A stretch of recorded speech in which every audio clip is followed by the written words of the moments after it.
Hello বন্ধুরা, কেমন আছো সবাই? আশা করি ভালো আছো। শখের রান্নাঘরে তোমাদেরকে অনেক অনেক স্বাগত জানাই।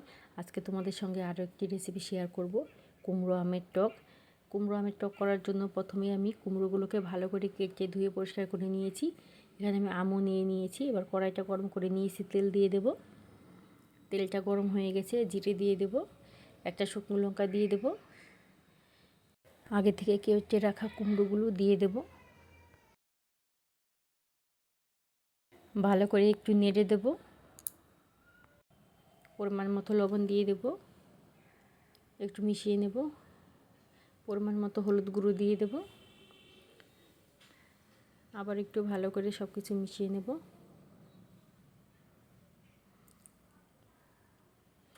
আগে থেকে কাঁচা লঙ্কা চিড়ে রেখেছিলাম, দিয়ে দেব, ভালো করে মিশিয়ে নেব। সবজিটা আমার কষানো হয়ে গেছে, জল দিয়ে দেব পরিমাণ মতো। জলটা ভালো করে ফুটে উঠেছে, কুমড়োগুলো সেদ্ধ হয়ে গেছে। এবার আমগুলো দিয়ে দেব। বন্ধুরা অবশ্যই বাড়িতে একবার বানিয়ে খেয়ে দেখবে, খুবই ভালো লাগে খেতে।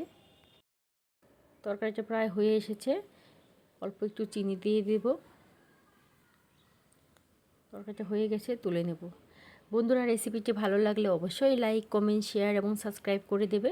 পাশে থাকা বেল আইকনটা ক্লিক করে দেবে, যাতে পরবর্তী ভিডিওটা ছাড়ার সাথে সাথে তোমাদের কাছে পৌঁছে যায়। রেসিপিটা কেমন লাগলো অবশ্যই কমেন্ট করে জানাবে।